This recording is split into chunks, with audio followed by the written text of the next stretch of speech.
안녕하세요, 부릉입니다. 신용대출도 안 되고 담보대출도 안 된다고 합니다. 공기업 다니고 연봉은 7천 정도 된다 합니다. 부채는 은행 한 건에 3,200만 원, 저축은행 4건에 7,600만 원, 카드론 한 건에 1,600만 원 사용한다 합니다. 다 해서 6건 1억 2,400만 원 사용합니다. 해결책을 묻습니다. 월급으로 대출 상환도 어렵다고 합니다. 엑스퍼트를 통해 연락 주셨고 어떻게 하는 것이 좋은지 검토해 달라 합니다. 이런 경우 네 가지 방법이 있습니다. 첫 번째는 배우자를 활용하는 것입니다. 배우자가 대출을 받습니다. 그 돈으로 내 부채를 갚습니다. 부채가 줄면 신용이 오르고 신용이 오르면 은행 대출이 가능합니다.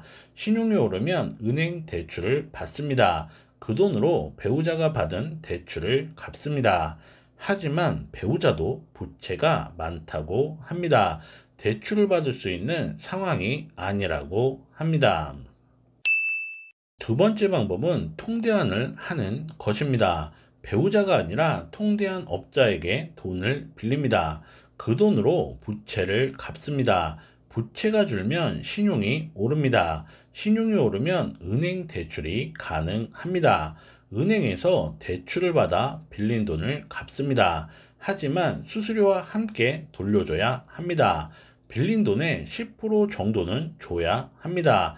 그래서 아주 제한적인 경우 다른 방법이 없을 때 활용해야 합니다. 월급으로 대출 상환이 어렵다. 이대로 두면 연체할 것 같다. 다른 방법이 없다. 그럴 때 고려해 볼 수 있는 방법입니다. 하지만 그럴 때도 개인의 생각과 비교해서 이익이 된다. 라는 판단이 설 때 선택, 활용해야 합니다. 잘못하면 부채만 늘고 당했단 생각만 듭니다. 그래서 아주 제한적인 경우에만 활용해야 합니다. 세 번째는 버티는 것입니다.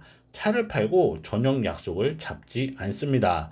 밥만 먹으며 지냅니다. 아무것도 하지 않고 책을 빌려보거나 등산만 다닙니다. 쓰지 않고 버팁니다. 버티면 신용이 오릅니다. 매달 갚는 대출 원리금으로 인해 부채가 줄어들고 상환 이력이 쌓입니다. 그것들이 반영되어 신용이 오릅니다. 신용이 오르면 금리를 낮출 수 있습니다. 금리를 낮추면 이자가 줄고 상환 금액이 줄어듭니다.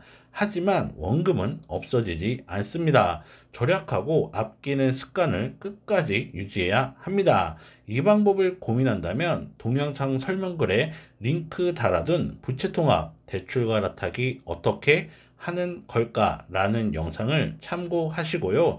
참고해서 적용하면 많은 도움이 될 것 같습니다. 네 번째 방법은 담보대출을 활용하는 것입니다. 담보대출은 대출 규제인 LTV와 DSR에 따라 한도가 정해집니다. 그 결과 원하는 만큼 돈을 빌리지 못합니다. 하지만 방법은 있습니다. 규제를 받지 않고 돈을 빌리는 방법이 있습니다. 은행에서 담보대출이 안 되어도 담보대출을 받았어도 추가 대출이 가능합니다. 배우자 이름으로 담보대출을 받습니다. 그 돈으로 내 부채를 갚습니다. 부채가 줄면 신용이 올라가고 신용이 올라가면 은행 대출이 가능합니다. 은행 대출을 받아 배우자가 받은 담보대출을 갚습니다. 공기업에 다닙니다. 공기업에 다닐 경우 연봉의 2배 정도는 은행 대출이 가능합니다.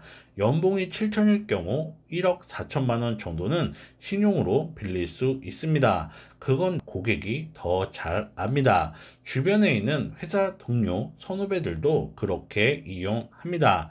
이 방법을 고민한다면 영상 설명글에 달아둔 담보 관련 영상을 참고하시면 좋을 것 같습니다. 이분은 네 번째 방법을 선택했습니다. 배우자가 담보대출을 받았고 그 돈으로 본인 부채를 갚았습니다. 대출 금액은 1억 1천만 원, 금리는 8.9% 적용받았습니다. 담보 규제를 적용받지 않으려면 저축은행, 대부, P2P 등을 활용해야 합니다. 그중 상황에 맞는 방법, 금융사를 선택합니다. 금융사별 장단점을 설명드렸고 이분의 경우 P2P를 활용했습니다. KB 시세가 없는 신축 아파트라 P2P를 활용했습니다. 신용도 안 되고 담보대출도 안 된다고 했습니다. 방법이 없냐 연락 왔습니다. 검토했고 방법을 찾았습니다. 네 번째 방법을 선택했습니다. 배우자 이름으로 담보대출을 받아 본인 부채를 정리했습니다. 부채가 줄면 신용이 오르고 신용이 오르면 은행 대출을 받아 이금융권 담보대출을 정리할 계획입니다. 고맙다고 합니다. 어찌할지 몰랐다 합니다. 그렇게 고맙다는 말을 듣고 하고 마무리했습니다. 실제 상담했던 내용을 토대로 만든 영상입니다. 도움이 되었다면 구독, 좋아요 부탁드리고요. 지금까지 부르기였습니다. 감사합니다.